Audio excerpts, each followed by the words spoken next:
Jane Austen's Christmas. Well, okay. A book first written back in the 1990s by my late wife and me, but revised in 2023.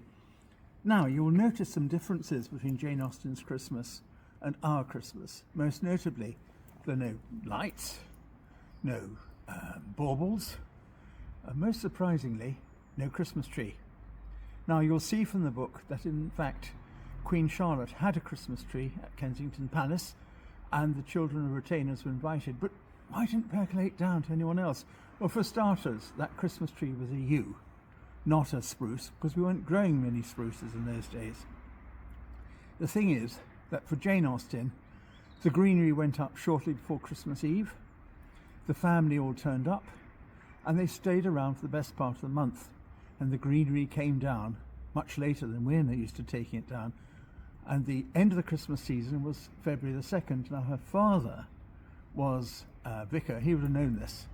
So we basically see a Jane who's at home, a few parties thrown in, though nothing as grand as you might find at Pemberley with Mr. Darcy, but a lot of fun nonetheless, and a lot of rather silly games, such as blind man's buff and bullet pudding. Now, you take a bullet, put it on a pile of flour, and you cut away various bits, and when the bullet falls, the person for whom it fell then has to bend down and pick up the bullet with their teeth, getting covered in flour.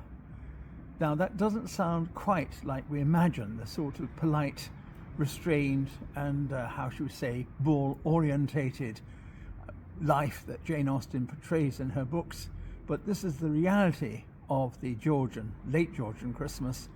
And there are scandals, as you will find, and even royalty gets involved in scandals, and one poor woman, having lived with the Duke of York, gets thrown out. Now, doesn't it sound a bit like a modern soap opera? Anyway, read the book and find out an awful lot more.